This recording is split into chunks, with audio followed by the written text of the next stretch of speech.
Hey guys, it's Kane from Kane's Trains here at the Mount Barker Junction railway station, about 50 kilometres outside of Adelaide on the Adelaide to Melbourne railway line. Now, before I get into today's video, don't forget to click subscribe if you haven't already, and why not comment below your favourite railway station in South Australia. For me personally, it'd be Murray Bridge. Now, yep, I know they've got the bridge, the silos, the wharf, plenty of cool things. But for me personally, it's just that platform and that aesthetic curve that it has. I think it's really pleasing to the eye and just nice to look at. Now, the original station building that stood here was built in 1883. It was of a wooden construction, very similar to the station building at Balhanna, which is the next station down the line towards Adelaide.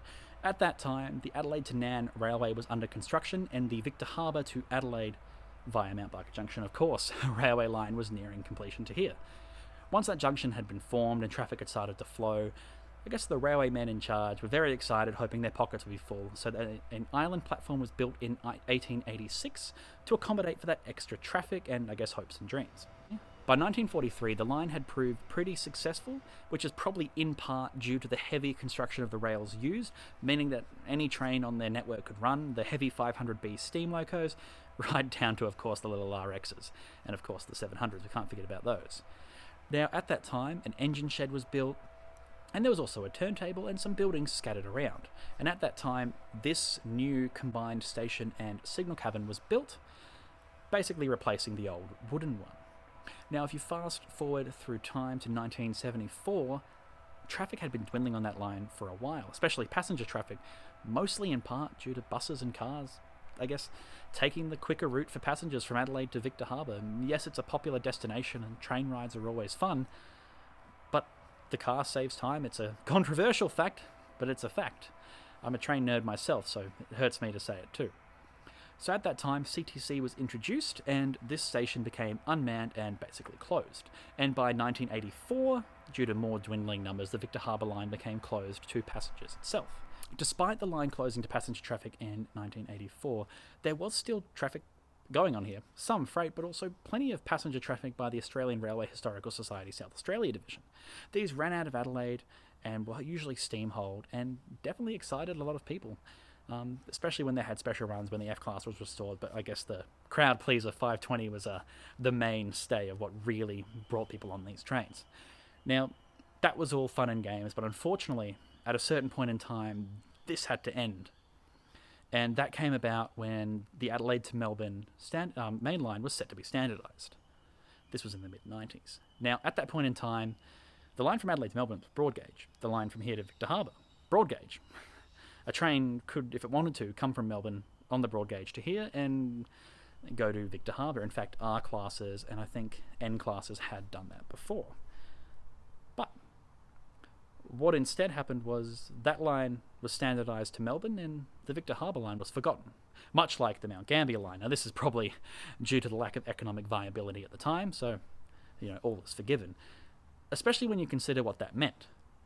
The fact that this line, one, wasn't standardised, but two, wasn't ripped up, meant that there was an opportunity. Now, ARHS SA Division, or Steam Ranger I guess we'll call them from now on, had been running out of a base in Dry Creek and running trains around the broad gauge network. And of course, with impending standardisation, they were about to get a lot more limited in where they can run. So eventually the time came when they were fortunate enough to start a base outside of Mount Barker. And that meant that trains could once again run these rails and, I guess, delight passengers. Now, of course, no longer from Adelaide or to Adelaide or past this station, really, but it was still a good saviour for the line and I guess a good thing for tourism and the Fleurieu Peninsula itself. Now, fortunately, Steam Ranger were also kind enough to run a service for a while called the Junction Jogger. That would take lucky passengers from Mount Barker through the tunnel under the highway, basically through Littlehampton, the S-Bend through town to Mount Barker Junction Railway Station, hence the name, and return. Now, for whatever reason, that service ended in 2005, with the station lying dormant since.